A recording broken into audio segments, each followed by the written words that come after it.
ஒரு snacks recipe பார்க்கலாமா? பானிபூரி செய்வது எப்படி?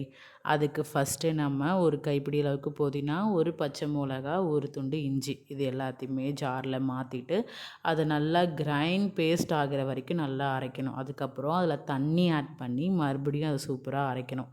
அரைச்சதுக்கப்புறமா அதை நல்லா ஒரு இதில் வடிகட்டிக்கணும். ஒரு கிண்ணத்தில் நல்லா வடிகட்டிக்கணும். ஸோ ஃபுல்லாக தண்ணியெல்லாம் ஊற்றி சூப்பராக அதை வடிகட்டி ஒரு கிண்ணத்தில் தனியாக எடுத்து வச்சிடணும். அதுக்கப்புறம் இதில் ஒரு லெமன் ஆட் பண்ணணும். ஸோ அதை 2ஆ கட் பண்ணிவிட்டு அதை நல்லா புழிஞ்சு விட்டுக்கணும்.